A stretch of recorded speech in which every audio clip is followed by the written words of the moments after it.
अभी तक हमने क्या पढ़ा था, डिल्यूजन पढ़े थे 6 लगभग, ठीक है। अब है इरोटोमेनिक।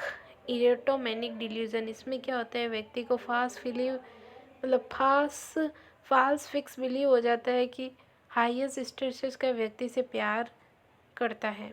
मतलब व्यक्ति के दिमाग में इट्रोमेनिक थोड़ा अलग तो है। मैनिक यानी कि आपको पता है उछल कूद करने वाला। इट्रो का मतलब समझ लेना कि ऐसा उसको ऐसा लगने लग जाता है कि कोई हाई सोसाइटी, जैसे कोई नेता हुआ या कोई बॉलीवुड वाला हुआ या फिर कोई भी हुआ, तो उससे प्यार करता है। उसको ऐसा फास्ट फेस दिमाग में ऐसी एक भ्रांति बैठ जाती है, फास्ट फिक्स बिलीव हो जाता है कि कोई मुझसे हाई सोसाइटी का लोग मुझसे प्यार करते हैं। लेकिन रियल में ऐसा कुछ नहीं होता है, वो एक मेंटली इल पेशेंट है, उसको डिल्यूज़न है, ठीक है।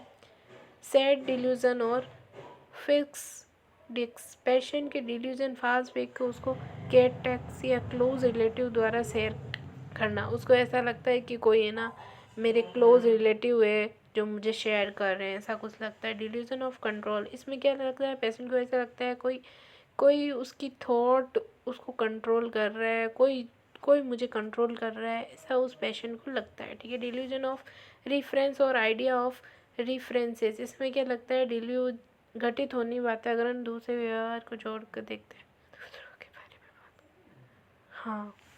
इसमें क्या है, रेफरेंस, उस व्यक्ति को ऐसा लगता है कि कोई और मेरे बारे में बात कर रहा है। कोई अखबार वाला पढ़ रहा है तो लग रहा है अखबार में मेरी बात छपी हुई है, वहाँ मेरी बात चल रही है। और देखो क्या लिखा, हम पढ़ते हैं।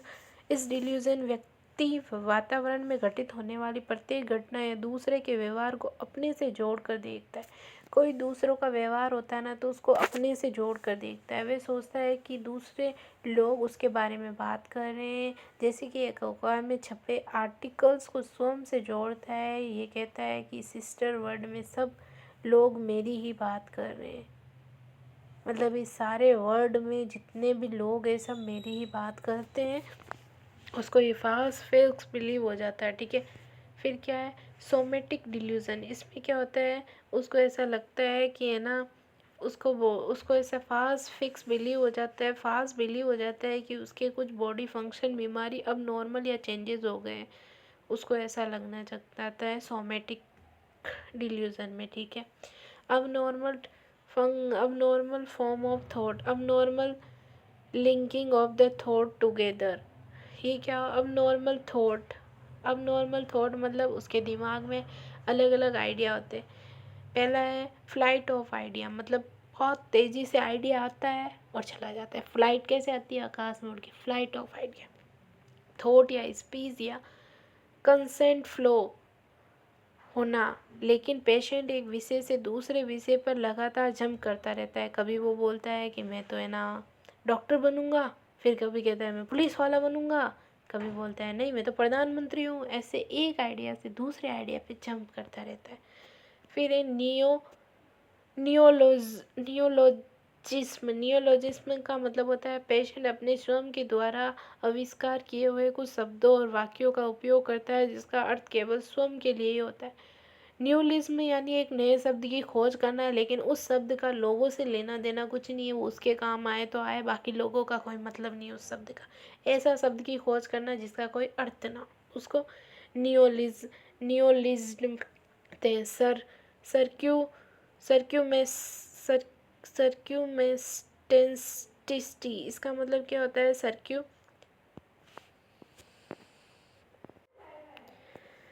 सर्क्यूमेस्टेशनिंग का मतलब होता है इसमें थॉट डिसऑर्डर में व्यक्ति क्या करता है, मेन जो विषय पर आने से पहले अथवा प्रश्न का सही उत्तर देने से पहले असंख्य स्पष्टीकरण देता है। इसमें व्यक्ति क्या करता है, नॉन फर्क नहीं होता है, स्टूडेंट नो सेंसेशन में क्या है, फर्क नहीं होता है। इसमें व्यक्ति क्या है, झाड़ी के आसपास पीटता रहता है तथा मेन पॉइंट पर आखिर में आता है। अच्छा, इसमें क्या होता है, घुमा फिरा के जवाब देता है, घुमा फिरा के। वो आपने एक मूवी देखी होगी, मेरे को याद नहीं आ रहा, उसमें जैसे कि है ना घुमा फिरा के जवाब देता है, ठीक है ना। मतलब सर्क्यू सर्क्यू यानी घुमा के ट्रिस्लिटी यानी कि उसका जवाब दे ही देना, घुमा फिरा के जवाब देना। कोई किसी ने पूछा कि आपने खाना खा लिया, तो बोलेगा आज तो दिन बहुत अच्छा है, हाँ नींद बहुत आ रही है, पढ़ाई कर ली मैंने तो। ऐसा पूरा दुनिया भर का घुमा के बोलेगा हाँ मैंने खाना खा लिया, ये इसका मतलब है, ठीक है। टेंजेंट टेंजेंटिलिटी क्या होता है, इसमें क्या है, व्यक्ति एक क्वेश्चन से रिस्पॉन्स करना शुरू कर देता है तथा कोई एक्सप्लेनेशन देता है, लेकिन कभी सही आंसर तक नहीं पहुंच पाता है। इसमें क्या है, सिर्फ घुमाता है, ट्रेवल कराता है, लेकिन कभी भी सही आंसर नहीं देता है। ये किसके और डिसऑर्डर है, ये डायरेक्शन गलत डायरेक्शन के मतलब डिल्यूजन ऑफ नहीं डिसऑर्डर ऑफ डायरेक्शन। दो हो गए, एक तो घुमा फिरा के आंसर दे देते हैं, सी घुमा फिरा के सर्कुलिज्म, एक गोले की तरह घूम के वापस वहीं आ जाता है। और ये ट्रांस वाले में क्या होता है, घुमा फिरा के भी नहीं देना, ठीक है। लूजनेस ऑफ एसोसिएशन का मतलब क्या होता है, कोई भी उसके आइडिया में मतलब यूँ अपनी बात पे यूँ दृढ़ नहीं, उसकी जो फीलिंग्स है या कोई बात कर रहा है तो उसमें लूजनेस है, मतलब सही से वो अपनी बात नहीं बोल पा रहा है, ठीक है। कंफ्यूज्ड थिंकिंग, हाँ उनकी जो थिंकिंग है वो कंफ्यूज्ड है, कभी बोलता है कि यार आज दिन खराब है, कभी बोलता है आज का दिन तो शानदार है, खुद ही कंफ्यूज्ड है कि अच्छा है कि बुरा है, ठीक है। थिंकिंग में जुड़ाव स्थापित नहीं होता है, उसकी जो थिंकिंग होती है, कभी बोलता है ये सही है, कभी बोलता है वो सही है, कभी बोलता है ये गलत, मतलब खुद ही कंफ्यूज रहता है, ठीक है। इस व्यक्ति सब्जेक्ट को बार बार बदलते हुए बोलता है। इसमें क्या है, व्यक्ति सब्जेक्ट को जो चीज़ होती है उसको बार बार बदलते हुए बोलता है। कंटेंट सब्जेक्ट मैटर से इनडायरेक्टली रिलेटेड होते हैं, मतलब कि कोई चीज़ किसी से रिलेटेड है, इनडायरेक्टली रिलेटेड, डायरेक्ट रिलेटेड नहीं है। लूज लॉ ऑफ एसोसिएशन, ये अपना सिजोफ्रेनिया जो 4 है ना, उसका भी ये सिम्टम है, ठीक है, 4A का। आगे हम पढ़ेंगे, कहाँ गए हम, ये रहा। अब है कन्फाब्यूलेशन मतलब क्या होता है, behaviour reaction to memory loss. Confabulation यानी मेमोरी लॉस होना, ठीक है ना। इसमें क्या है, व्यक्ति अपने सेल्फ स्टीम को मेंटेन करने के लिए memory gap, blank space of memory, detail fantasies, स्टोरिया और फैब्रिकेटेड आइडिया से भरता है, कन्फाब्यूलेशन का मतलब होता है कि व्यक्ति है ना, मेमोरी लॉस हो जाती है तो मतलब कोई घटना घटी है तो उसको गलत तरीके से भरता है, अपने ही तरीके से भर देता है। देखो किसी के मतलब किसी के साथ कुछ बुरा हुआ है, उसका कहीं घूमने गए लोग, उनमें से किसी के बच्चे की डेथ हो गई, ठीक है, तो वापस आते हैं तो वो तो ऐसे सोचते हैं कि ना अब क्या करें, वो भूल जाते हैं सब बातों को, और कोई पूछता है तो उसकी जगह कोई और मेमोरी भर देते हैं, ग्लैब कर देते हैं, बोलते हैं हाँ घूमने गए थे सब कुछ सही था, वाह, बोलते हैं वो चीज़ भूल ही जाते हैं, ब्लैंक हो जाती है स्पेस ऑफ मेमोरी डिटेल, ठीक है ना। ये क्या है, कोर्सोकोफ सिंड्रोम थायमीन डेफिशिएंसी से होता है, पेशेंट में अक्सर पाया जाता है। ये थायमीन डेफिशिएंसी के कारण ही ऐसा होता है, कन्फाब्यूलेशन, ठीक है। वर्ड सैलाड का मतलब क्या होता है, मिक्सिंग, वर्ड का कोई मीनिंग नहीं होता है, ये क्या है, सिजोफ्रेनिया होता है, वर्ड का एक मिक्सिंग जिनका कोई मीनिंग नहीं होता है ना, उसे सिजोफ्रेनिया भी कहते हैं। वर्ड मिक्स कर देता है, मतलब सलाद बना देता है, जैसे हम नहीं बनाते ककड़ी टमाटर, और क्या होता है, फल फ्रूट के भी हम बनाते हैं, अलग अलग फल फ्रूट एक साथ में काटते हैं, तो वो ऐसे शब्दों का मिक्सिंग कर देता है जिसका कोई समझ में ही नहीं आता है, कभी क र ट प ऐसे सारे शब्द मिक्स करके बना देता है, इसको बोलते हैं वर्ड सलाद, ठीक है। स्टेरोटाइप स्पीच या वर्बिगेशन, ठीक है। वर्ड सेंटेंस या फेज की पुनरावृत्ति, रिपीटेशन करना, ये मुख्य सिजोफ्रेनिया में मिलता जाता है। देखो क्या लिखा है, स्टेरियोटाइप स्पीच या वर्बिग्रेशन यानी बार बार शब्द को रिपीट करना, सेंटेंस को रिपीट करना, पुनरावृत्ति करना, एक ही चीज़ का 10 बार बोलना, उसको ये सिजोफ्रेनिया पेशेंट में होता है। डिल्यूजन ऑफ स्ट्रीम थॉट यानी थॉट की अमाउंट, स्पीड व प्रेशर की विपत्ति अबनॉर्मलिटी होना, जैसे कि प्रेशर ऑफ थॉट। इसमें माइंड में विभिन्न प्रकार के आइडिया प्रचुर मात्रा में आते हैं, जिसे तथा तेज़ी से गुजरते हैं। जो ये है ना स्ट्रीम थॉट यानी कि एकदम से थॉट आता है और भाग जाता है, प्रेशर के साथ आता है, जैसे कि एकदम कुछ आया गया, मुझे एकदम याद आ गया, फिर एकदम से चला भी जाता है, उसको बोलते हैं। ये केस में होता है मेनिया के पेशेंट में होता है, ठीक है। फिर क्या है प्रोविटी ऑफ थॉट और अलोंगिक कंप्लीट स्पीचलेसनेस। इसमें क्या होता है प्रोवर्टी होती है, प्रोवर्टी यानी गरीबी होती है, शब्दों की गरीबी होती है, प्रोवर्टी होती है, उसके पास शब्दों की गरीबी होती है। ये मेनली हम डिप्रेशन पेशेंट में देख सकते हैं। इसमें माइंड में बहुत कम एक ही विचार आता है, मोनोटोनस आइडिया धीरे धीरे आते हैं। ये प्राय डिप्रेशन या सिजोफ्रेनिया पेशेंट में होता है। ब्लॉकिंग ऑफ थॉट, इसमें क्या लगता है कि पेशेंट को मेरे जो विचार है किसी ने बंद कर दिए हैं। सेंटेंस के बीच में अचानक थॉट या आइडिया का रुक जाना ही क्या बोलते हैं थॉट ब्लॉकिंग, ठीक है। Disorder of precision of thought, precision of thought में क्या होता है डिल्यूजन ऑफ थॉट, इंसेरिक्शन यानी कि पेशेंट का भरोसा कि उसकी कुछ सोच थॉट उसकी स्वयं की ना होकर किसी बाहरी एनर्जी या एनर्जी द्वारा की गई है। इंसेरिशन का मतलब उसकी थॉट को किसी ने अपने काबू में कर लिया और वो उसकी थॉट नहीं है, किसी और की थॉट है और ये उसने दी है, उसको ऐसा लगता है। डिल्यूजन ऑफ थॉट विड्रॉल, इसमें क्या होता है पेशेंट का भरोसा कि किसी बाहरी एनर्जी द्वारा सोच को माइंड से निकाल कर अपने कब्जे में कर रखी है, मतलब विड्रॉ, किसी ने मेरी सोच अपने कब्जे में कर रखी है, ठीक है। डिल्यूजन ऑफ थॉट ब्रॉडकास्टिंग और थॉट डिल्यूजन, पेशेंट सोचता है कि उसकी थॉट उसके माइंड से निकल कर दूसरों की पहुंच कब्जे में आ गई है। इसमें क्या लगता है ब्रॉडकास्टिंग यानी कि मेरी सोच, मेरी जो मैं दिमाग में सोच रही हूँ किसी और ने मेरी सोच चुरा ली। मैं सोच रही हूँ कि मैं डॉक्टर बनूंगी, किसी और ने ये बोल दिया तो मुझे लगेगा मेरी थॉट चुरा ली। ये है ब्रॉडकास्टिंग। उस मेंटली जो डिल्यूजन का पेशेंट होगा उसको ऐसा लगेगा, ठीक है। ये मेनली मेनिया व डिप्रेशन दोनों में हो सकता है तथा एंजाइटी डिसऑर्डर में पाया जाता है, ठीक है।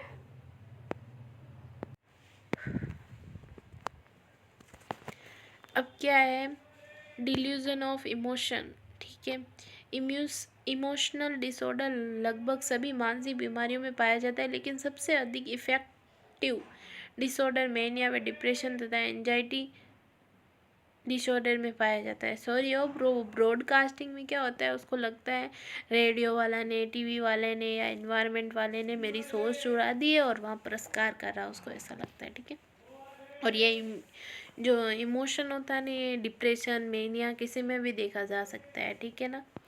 अब क्या है disorder of effect, disorder of effect में क्या होता है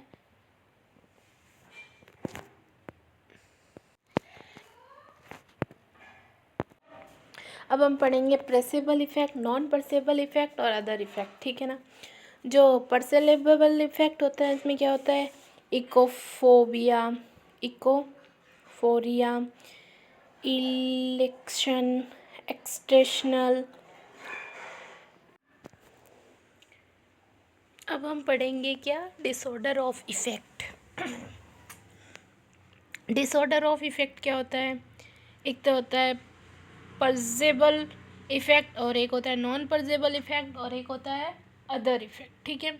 पर्सेबल में क्या इकोफोरिया, एक्सलेशन, एक्कास्ट, और नॉन पर्सेबल में डिप्रेशन, ग्रेफ, मॉनिटरिंग, और अदर में क्या anxiety, faithful, inappropriate, ambivalence, depersonalization, refer mania for detail, ठीक है। टाइप्स, अब हम क्या पढ़ेंगे टाइप्स, ठीक है। ग्रीफ ग्रीफ मतलब क्या होता है? इमोशन जो किसी प्रिय व्यक्ति या वस्तु को लॉस होने के बाद आते हैं। ग्रीफ, कोई इंसान किसी से बहुत यूँ मतलब उसको लगा होता है या बोले प्रेम होता है, तो उसके खो जाने से उसको क्या होता है, बहुत बड़ा दुख होता है। एग्जाम्पल जैसे किसी कोई लड़की है, उसकी माँ चली गई है, उसको अपनी माँ से बहुत प्यार होता है और वो उसको छोड़ के चली जाती है, तो ऐसे में उसको क्या होगा, ग्रीफ होगा। लॉस हो जाना उस चीज़ का, उसको ग्रीफ बोलते हैं, ठीक है ना। म्यूरेनिंग, मृत्यु, विशेष रूप में प्रिय व्यक्ति के बाद दुख, ग्रेव का अवलोकन, अविकीय, ऑब्जर्वेबल एक्सप्रेशन। फिर मॉर्निंग में क्या है, मॉर्निंग में क्या करते हैं लोग, उसका जो वो चला गया है ग्रीफ में, कोई लोग उसका अब्सॉर्प्शन करते हैं, आते हैं, दुख बांटते हैं, उसको बोलते हैं, ठीक है ना। इम्बी बैलेंस में क्या होता है, इम्बी बैलेंस एक ही समय में एक ही व्यक्ति या वस्तु के प्रति दो, ये अपना जो सिजोफ्रेनिया 4S है ना, उसका सिम्टम है, ठीक है ना। इम्बी बैलेंस क्या है, एक ही समय में व्यक्ति है ना, किसी वस्तु के प्रति दो विरोधाभासी भाव, ठीक है। कॉन्ट्राक्टेंडर फीलिंग, जैसे एक बच्चा जो अपने माता पिता के प्रति प्यार और नफरत दोनों की भावना रखना है, अपने माता पिता प्यार और नफरत दोनों की भावना रखता है ना, प्यार और नफरत,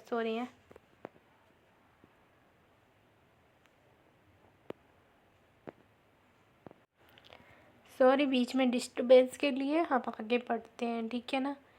फिर क्या हो गया, क्या पढ़ा हमने कि एक ही समय में एक ही व्यक्ति या वस्तु के प्रति विरोधाभास भावना, जैसे कि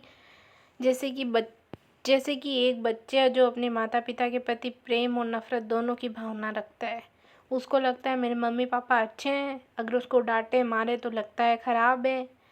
और कभी कभी क्या है, फादर और मदर भी अपने बच्चों से नफरत करने लग जाते हैं, उनको भी लगता है नहीं मेरा बच्चा गलत है, भले वो सही हो फिर भी उनको लगता है गलत है, कभी लगता है नहीं सही है। तो ऐसे दो विचार आने का मतलब कोई बोलते हैं इम्बीवैलेंस, ठीक है ना। इम्बीवैलेंस, ठीक है। Apathy, absence of feeling and emotion. Pathy यानी फीलिंग्स आना, इमोशन आना। एपैथी मतलब absent हो जाना, absent of feeling and emotion, ठीक है ना। ठीक है, एम्बी बैलेंस का, एपैथी का मतलब आपको पता चल चुका है। एम्बी बैलेंस का तो यही है कि दो चीज़ का एक साथ विचार आना, हेट और लव का, ठीक है। एपैथी का मतलब क्या होता है, एपैथी का मतलब होता है तबीयत तो ठीक नहीं है। एपैथी का मतलब होता है फीलिंग्स और इमोशंस का एब्सेंट होना, ठीक है ना। और पैथी मतलब इमोशन और फीलिंग्स का होना, ठीक है ना। Blend emotion, BLUNT, blend emotion मतलब होता है किसी सिचुएशन या कंडीशन के प्रति बहुत कम भावनात्मक प्रतिक्रिया, इमोशनल रिस्पॉन्स होना बहुत कम, जैसे कुछ हो गया है, किसी को कोई इफ़ेक्ट ही नहीं पड़ रहा है, मतलब किसी के मतलब ऐसे फादर या मदर में से किसी की डेथ हो गई, किसी की मदर की डेथ हो गई, अब उसको कोई फ़र्क ही नहीं पड़ रहा है, हाँ हो गई तो हो गई, कोई मतलब नहीं है, थोड़ा बहुत हाँ ठीक है। ये होते हैं प्लेंट इमोशन, ठीक है ना। मतलब कोई रिस्पॉन्स ना देना किसी चीज़ के प्रति, किसी का पूरा घर डूब गया हो, पूरा लॉस हो गया हो, लेकिन उसको फिर भी कोई परवाह नहीं, हाँ जो हो गया वो हो गया, ये है प्लेंट इमोशन, ठीक है ना।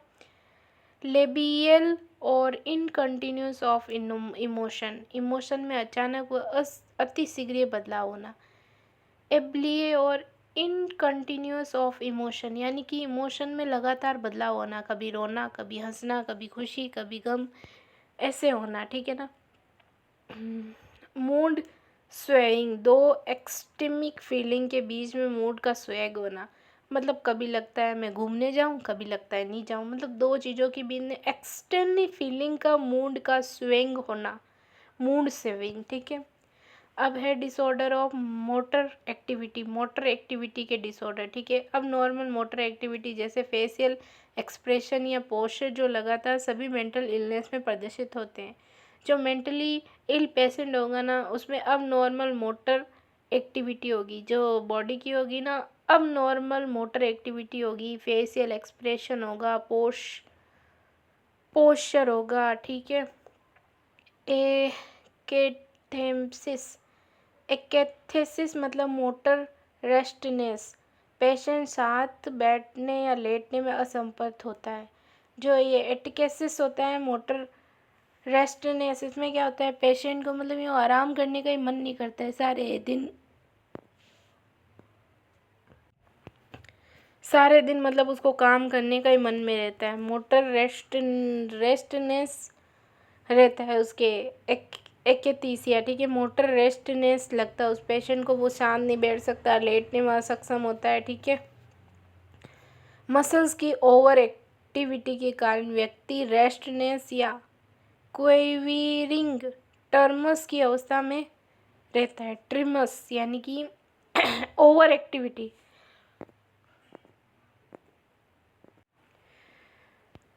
इसमें क्या होता है जो पेशेंट होता है ना सॉरी मेरा गला ख़राब हो रहा है। मसल्स की ओवर एक्टिविटी के कारण व्यक्ति क्या करता है रेस्टनेस या क्वेटिविंग टर्मिस की अवस्था में रहता है, ठीक है ना। उसको मतलब ऐसा लगता है रेस्टनेस है, मतलब उसको थकावट महसूस ही नहीं होती है। लगातार काम करना, 24 घंटे काम करता रहता है, पता नहीं इतनी शक्ति कहाँ से आती है। फिर उसमें क्या होता है टर्मिस यानी कि फिर पेन होता है, ठीक है।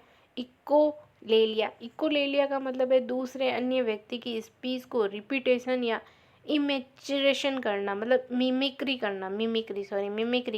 जैसे कि मैं बोल रही हूँ पापा तो वो भी बोल रहा है पापा, मैं बोल रही हूँ मम्मी तो वो भी बोल रहा है मम्मी, यानी कि मेरे शब्द की रिपीटेशन करने को बोलते हैं इकोलेलिया, ठीक है। समझ में आ गया। इकोफेसिया मतलब क्या होता है, इकोमिया भी बोलते हैं इसको, इकोमिया मतलब दूसरों व्यक्ति की जो मूवमेंट होती है ना, इकोफेसिया एक्शन मूवमेंट या एक्शन, सॉरी है मूवमेंट या एक्शन को एक मिनट है ना,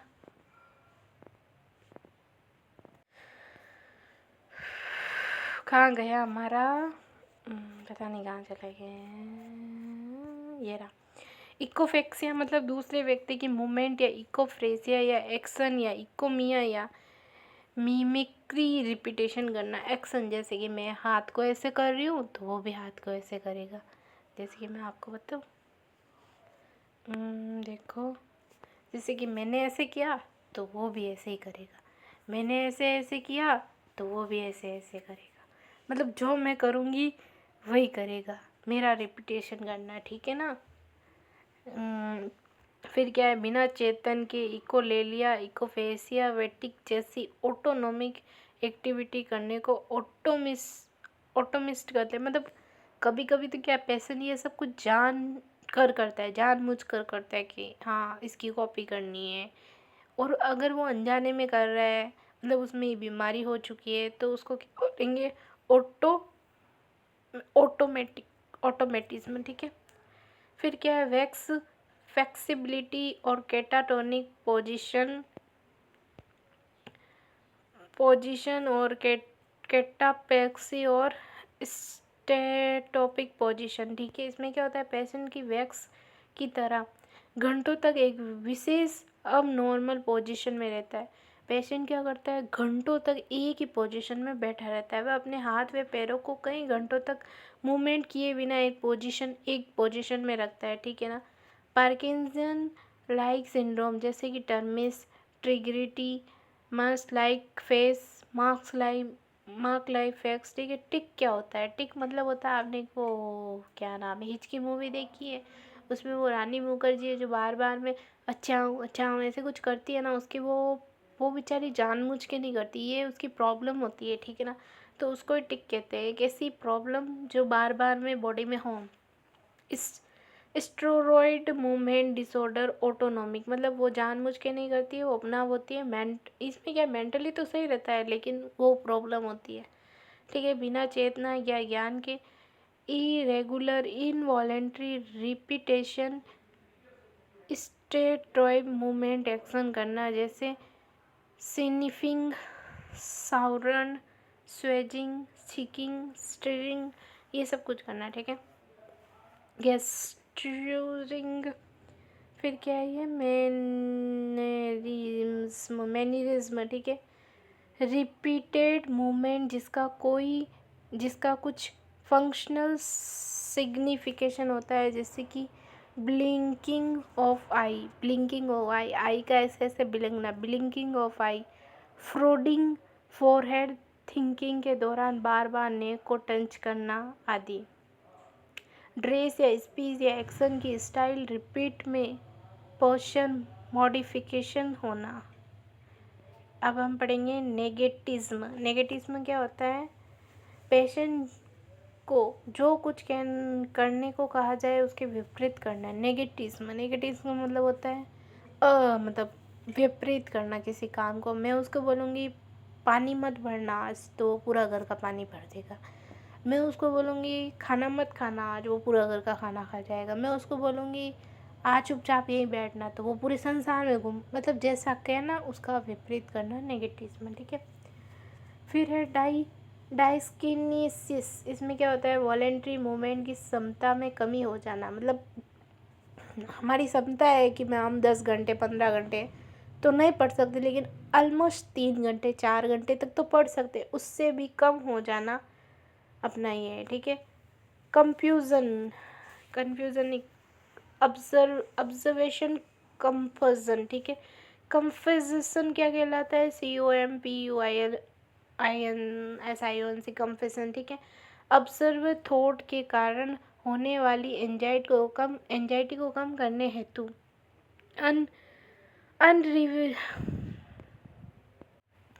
अनरिवर्सिबल व स्टेरियोटाइप कार्य को बार बार करना। अनरिवर्सिबल मतलब उसका कोई रीज़न नहीं है, फिर भी उसको बार बार करना। स्ट्रेस में आके स्टेरियोटाइप में यानी लोगों की नज़रें में बार बार वही काम करना, ठीक है ना। यही है कंपोजिशन ऑब्सेशन डिसऑर्डर, ठीक है। अब हम पढ़ेंगे मेमोरी के डिसऑर्डर, ठीक है। Disorder of memory. Disorder memory कितने टाइप की होती है?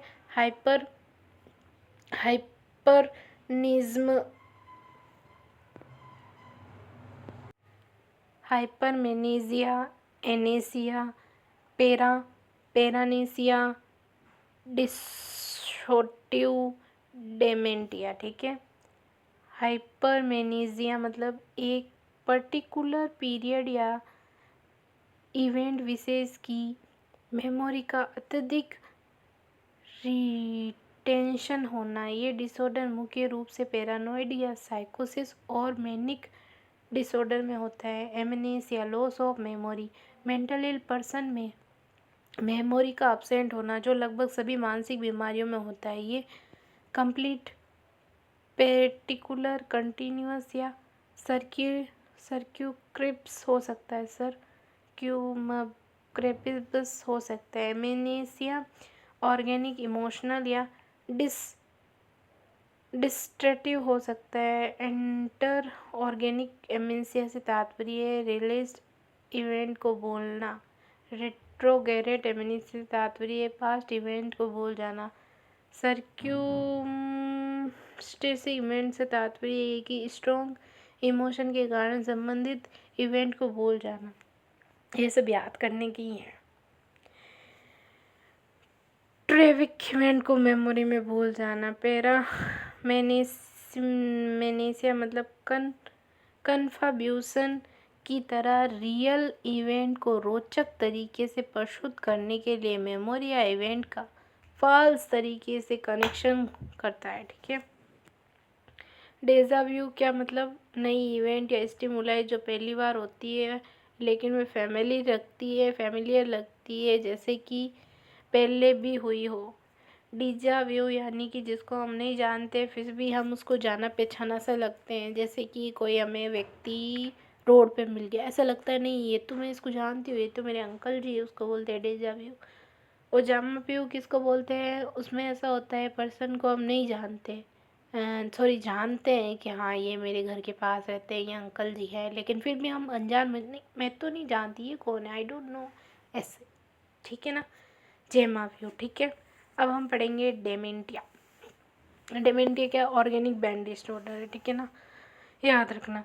ये इंटेलेक्चुअल इफेक्टिव या मेमोरी का एक पिरामिड इरिवर्सिबल लॉस हो जाना, मतलब इसमें क्या होता है, मेमोरी का लॉस हो जाना, ठीक है। ये माल न्यूट्रिशन के कारण हो सकता है, अल्कोहल एब्यूज़, थीमस डेफिशिएंसी, टॉक्सिक के कारण, न्यूरॉन्स में स्ट्रक्चरल डीजनरेशन होने के कारण होता है। It is seen in organic brain disorder, brain syndrome, mental disorder association with brain damage, disorder of confusion, अपने अपने अपने वातावरण में सचेत रहना कॉन्शियसनेस कहलाता है। टाइप्स डेमेंशिया के कि ये टाइप बताए हुए मैं, डिसऑर्डर ऑफ द कॉन्शियसनेस के टाइप बताए हुए, अपने वातावरण में सचेत रहना, ठीक है, मतलब अपने आसपास में क्या हो रहा है ये हमको पता रहना चाहिए, ठीक है ना।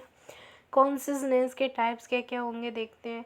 स्टूपर का मतलब होता है decrease responsiveness of one environment, मतलब कि वो अपने इन्वायरमेंट में उसको कोई लेना देना नहीं है, रिस्पॉन्स नहीं करेगा, एक डम्मी के लायक खड़ा रहेगा, ठीक है, उसको बोलते हैं स्टूपर।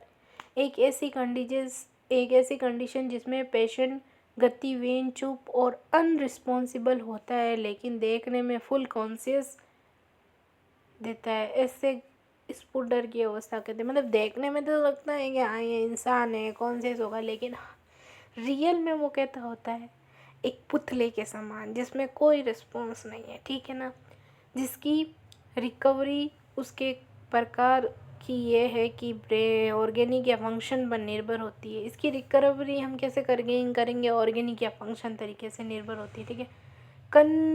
कन्फ्यूज़न, स्पष्ट या फुली ओरिएंटेड रूप से सोचने में असमर्थ रहना, हर चीज़ के प्रति कंफ्यूज रहना, जैसे कि आपको एग्जांपल दूँ कि मुझे ना आज खाने में ना, खाने का तो एक नॉर्मल बड़ा एग्जाम्पल देती हूँ आपको, कंफ्यूज रहना कि ना मुझे क्या करना है। आपने एक ड्रीम सोच लिया है कि भाई मुझे नोट सेट में जाना है, तो बस अब दिन और रात उसी के बारे में सोचो। अब ये क्यों सोचना कि नहीं हो पाएगा, मेरे पास तो ये नहीं है, पैसे नहीं है, ऐसा वैसा कुछ नहीं सोचना है आपको, बस जो सोच लिया है वो करना है। ये है कन्फ्यूज़न ना होना, टारगेट नॉट सेट, बस यही है कन्फ्यूज़न। मतलब अगर उसके अलावा और कुछ सोचना या कोई आपको मजबूर करे फिर भी आपको तो कंफ्यूज नहीं होना, या फिर ये सोचे कि मैं नोट सेट में जाऊँ या CHO में जाऊँ, तो कंफ्यूज रहना, ठीक है ना, उसको कन्फ्यूज़न कहते हैं। कोमा एक ऐसी कंडीशन है, इरिवर्सिबल अनकॉन्शियस की अवस्था है जिसमें मरीज पेनफुल स्टिमुलाई से रिस्पॉन्स नहीं करता है। उसको पेनफुल हम स्टिमुलाई देंगे ना, जो कोमा का पेशेंट है वो फिर भी कुछ नहीं बोलेगा, उसको मतलब रिस्पॉन्स नहीं देगा, ठीक है। डिलीरियम क्या होता है, रेस्टलेंस और कन्फ्यूज़न और डिसऑर्गेनाइजेशन और इलनेस और हेल्यूसिनेशन व फीवर की एक एक्यूट रिस्पॉन्सिबल रहना।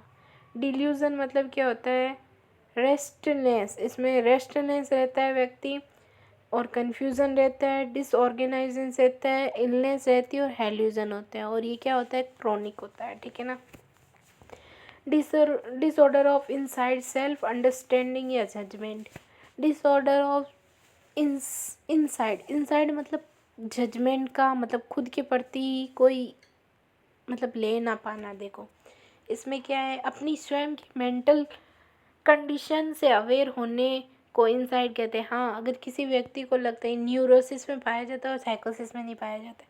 अगर कोई पेशेंट को लगता है कि वो बीमार है तो ये उसके अंदर इनसाइड प्रेजेंट है। अगर किसी को वो बीमार है, पागलों जैसे कर रहा है, एक ही बात को 100 बार बोल रहा है, गलत है फिर भी बोल रहा है, तो उसको क्या बोलेंगे, इसकी इनसाइड एब्सेंट है और ये पागल है, ठीक है। पागल नहीं, मेंटल इलनेस, सॉरी, ठीक है।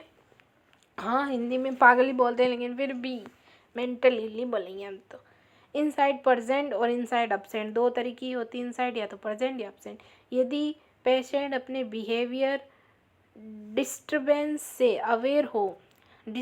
या बिहेवियर से अवेयर हो, उसको लगता है कि मैं ये गलत कर रहा हूँ तथा उसके लिए ट्रीटमेंट की आवश्यकता महसूस करता हो, इसकी स्थिति को बोलते हैं। अगर उसको लगता है कि मेरा बिहेवियर ख़राब है, लोग मुझे गलत कह रहे हैं, तो उसको क्या है, ट्रीटमेंट की ज़रूरत है, ठीक है ना। वो खुद ही बोल देगा, दूसरों को ये क्या न्यूरोसिस डिसऑर्डर है, जैसे कि मैंने बोला। और ये माइनर बहुत कम होता है, इनसाइड प्रेजेंट रहती है। और इनसाइड एब्सेंट में क्या होता है, यदि पेशेंट अपने बिहेवियर डिस्टर्बेंस से अनअवेयर हो तथा वह उसके लिए ट्रीटमेंट की आवश्यकता महसूस करता हो, इस स्थिति को नहीं करता, उससे महसूस नहीं करता, इस स्थिति को इनसाइड एब्सेंट कहते हैं। देखिए साइकोसिस डिसऑर्डर ये क्या होता है, ये साइकोसिस डिसऑर्डर मेजर होता है, बहुत बड़ी प्रॉब्लम होती है, इनसाइड एब्सेंट रहती है, ठीक है। Therapy of mental ill management of mental illness. अब हम क्या किया, मेंटली इल जो पेशेंट है उसको थेरेपी दे सकते हैं। मेंटली इल जो पेशेंट है उसको हम ईसीटी दे सकते हैं। ईसीटी होती है बाइपोलर और यूपोलर, मतलब लेटरल और बाईलेटरल, ऐसे हम दोनों टाइप में दे सकते हैं। और इसमें टाइम का ध्यान रखना होता है और कुछ कॉन्ट्रा इंडिकेशन है उनका भी ध्यान रखना पड़ता है। मतलब किसी का आईपीआर बढ़ा हुआ है ब्रेन का तो उसको नहीं देना है। क्रेनियल ओकुलर प्रेशर बढ़ा हुआ है, कोई प्रेग्नेंट लेडी है या कोई मतलब किसी को ब्रेन ट्यूमर हो रखा है, ब्रेन इंजरी हो रखी है, किसी में मेटर का है ना, ट्रांस वो होता है ना मेटर का, हर ट्रांसप्लांट ऐसा कुछ कर रखा है तो उसको भी नहीं देनी है, ठीक है ना। थेरेपी से ये याद रखना है हमको। देखो ईसीटी दे सकते हैं, साइकोफार्मेकोलॉजी ड्रग्स दे सकते हैं, साइकोथेरेपी का प्रयोग कर सकते हैं, फिर शॉक या थेरेपी और ईसीटी इलेक्ट्रो कन्वर्जन थेरेपी, ठीक है। सीईटी का यूज़ फर्स्ट टाइम रोमे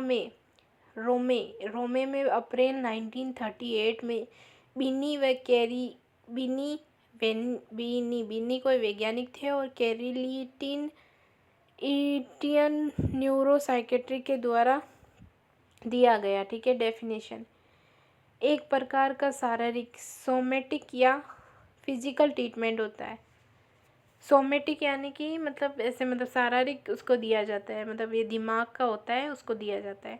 ये एक प्रकार का क्या है, शारीरिक, यानी कि सोमेटिक या फिजिकल ट्रीटमेंट है। किसी की फिजिकल एक्टिविटी ख़राब है या सोमेटिक एक्टिविटी ख़राब है तो उसके लिए ट्रीटमेंट दिया जाता है। इसमें 90 से 150 एवरेज 110 के वोल्टेज को दिया जाता है। इसमें वोल्टेज का ध्यान रखना पड़ता है हमको। एवरेज 110 से ज़्यादा या 100 कम से देंगे तो ट्रीट नहीं होगा और ज़्यादा देंगे तो उसके लिए प्रॉब्लम। एवरेज 110, 90 से 100, ज़्यादा से ज़्यादा 150 तक कर सकते हैं, इससे ज़्यादा नहीं दे सकते, ठीक है। और 0.1 से 0.0 एवरेज 0.6 सेकेंड दे सकते हैं। और टाइम कितना लेना है, यूँ नहीं आधा घंटा लगा दिया उड़ जाएगा बेचारा पेशेंट, इतना नहीं करना है।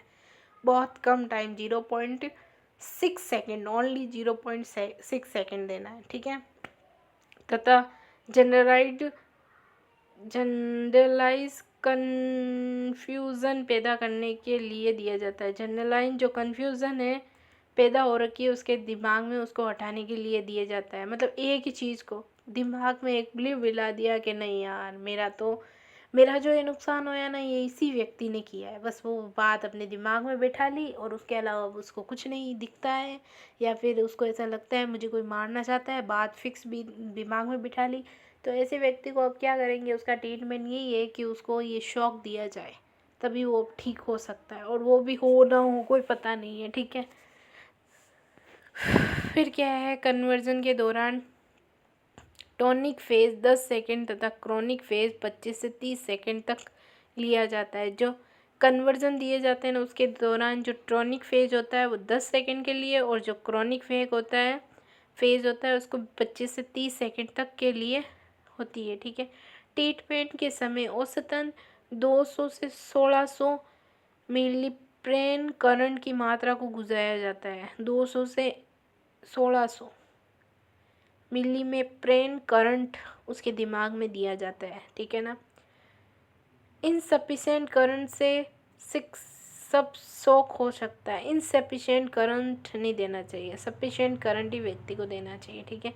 अधिकांश क्लाइंट को औसतन 6 से 12 ट्रीटमेंट की आवश्यकता होती है। उसको 6 से 12 ट्रीटमेंट यानी कि 6 से 12 बार उसको हम ईसीजी करेंगे, लेकिन ईसीजी का ये ख्याल रखना है रोज़ ईसीजी नहीं करना है, एक दिन छोड़ के एक दिन, एक दिन छोड़ के एक दिन ईसीजी करना है, अल्टरनेट डे करना है, ठीक है।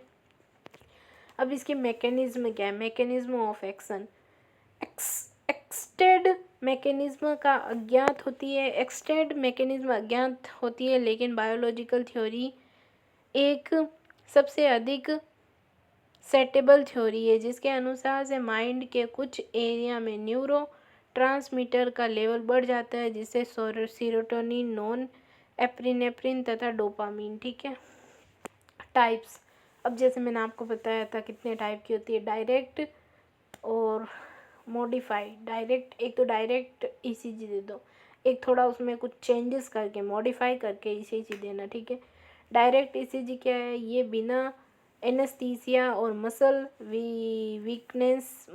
वीकनेस के लिए दी जाती है,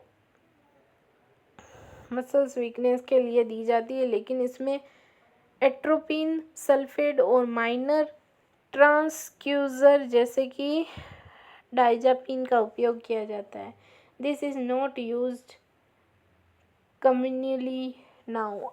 अब जो डायरेक्ट है ना ईसीजी, उसका अब यूज़ नहीं किया जाता है, क्योंकि इसमें क्या है, पेशेंट को बहुत दर्द होता है, यहाँ तक कि पेशेंट की मौत भी हो सकती है, क्योंकि उसको रिलैक्सेशन नहीं दिया जा रहा है, एनेस्थीसिया नहीं दिया जा रहा है, मसल रिडक्शन की नहीं दिया जा रहा है, इनके बिना वो सब कुछ कर रहे हैं इसलिए। लेकिन अब जो मॉडिफाई ईसीजी है ना, उसमें ये अब बंद भी हो चुकी है, ठीक है ना। मॉडिफाई ईसीजी है ना, इसमें क्या किया जाता है, सबसे पहले पेशेंट को ड्रग इंक्लूड मसल्स वीकनेस के लिए, फ्रैक्चर जैसी जटिल से बचने के लिए जनरल एनेस्थीसिया दिया जाता है, चिंता कम करने के लिए मॉडिफाई कर दिया जाता है। This is used commonly now, commonly अभी यही यूज्ड होती है।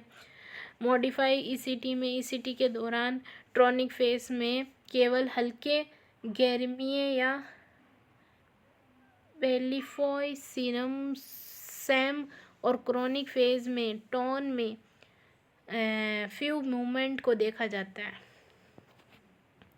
अब है क्या है, ये दिख ही नहीं रहा, placement of electrodes, sorry electrodes है, मुझे दिखा नहीं है, इलेक्ट्रोड प्लेसमेंट ऑफ इलेक्ट्रोड्स। अब जो इलेक्ट्रोड लगाते हैं ना, वो कैसे होते हैं, एक तो होता है बाईपोलर, दोनों तरफ लगाना होता है, एक यूनिपोलर, बस एक तरफ लगाना होता है, बाईलेटरल और यूनिलेटरल, ठीक है। बाईलेटरल ईसीटी में क्या करते हैं, इलेक्ट्रोड होते हैं ना, इलेक्ट्रोड को हेड के टेम्पोरल रीजन में, टेम्पोरल जो रीजन होता है उनके दोनों तरफ, कान के ट्रेवस व आँखों के बाहरी कंटिन्यूस के बीच काल्पनिक रेखा 1 इंच ऊपर रखा जाता है। बताऊँ मैं आपको कैसे लगाते हैं, देखो मैं बताती हूँ। ये कोई पेशेंट है, ठीक है, ये उसकी आँखें, ये उसकी बॉडी, ठीक है, यहाँ पे लगाते हैं, आँखों से थोड़ा ऊपर यहाँ लगाते हैं, ठीक है ना। अगर एक साइड में लगा है तो उसको बोलेंगे यूनिलेटरल, और दोनों साइड में लगा दें तो उसको बोलेंगे बाईलेटरल, ठीक है। आपको पता लग गया होगा अब, ठीक है। अब बनेंगे यूनिलेटरल, ठीक है। एक इलेक्ट्रोड को टेम्पोरल रीजन किसे बोलते हैं, टेम्पोरल रीजन जिसको बोलते हैं यहाँ पे लगाना, टेम्पोरल रीजन ब्रेन के ऊपर, ठीक है ना, टेम्पोरल रीजन, ठीक है। के फिर क्या है, के नॉन डोमिनेंट साइड, मतलब हाँ ये याद रखना है, मतलब जिस साइड में उसका दिमाग डोमिनेट साइड में नहीं लगा, नॉन डोमिनेट साइड में लगाता है। इन ए राइट हैंडेड, अगर वो राइट हैंड से लिखता है तो लेफ्ट साइड में लगाना है, और वो लेफ्ट साइड में लिखता है तो उसको सॉरी गलत बता दी मैंने, देखो है ना, गलत तो नहीं है, मैं बता दूँगा आपको, है ना। Dominate side non A right hand person on A left side hand person in right side पर रखा जाता है, मतलब राइट वाले को राइट और लेफ्ट वाले को लेफ्ट लगाया जाता है, ठीक है ना। ये कम साइड इफ़ेक्ट होना और विशेष रूप से मेमोरी इम्प्लीमेंट नहीं होने के कारण सुरक्षित होता है, ठीक है ना। Indication of ECT.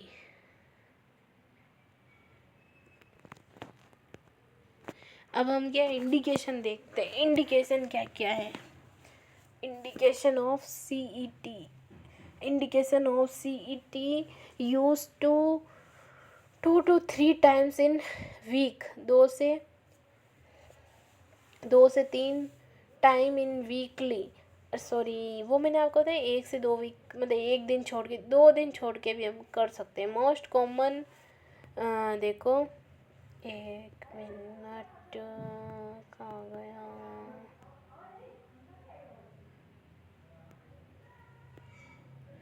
हाँ देखो मैं चला गया था, वापस आ गया। इसमें देखो क्या है, इसमें क्या है, कहाँ गया, इंडिकेशन पढ़ रहे थे ना हम, इंडिकेशन, ठीक है। इंडिकेशन ऑफ द ईसीटी में क्या होता है, use 2 to 3 time in week, मतलब वीक में 2 से 3 बार हम ईसीजी कर सकते हैं। मोस्ट कॉमन इंडिकेशन क्या है, मेजर डिप्रेशन व बहुत लंबा वीडियो हो चुका है, ये हम इंडिकेशन अगले वीडियो में पढ़ेंगे, ठीक है। Thank you so much. मेरे चैनल को प्लीज़ सब्सक्राइब करें, आपको अच्छा लगा है वीडियो तो शेयर करें, लाइक करें। Thank you.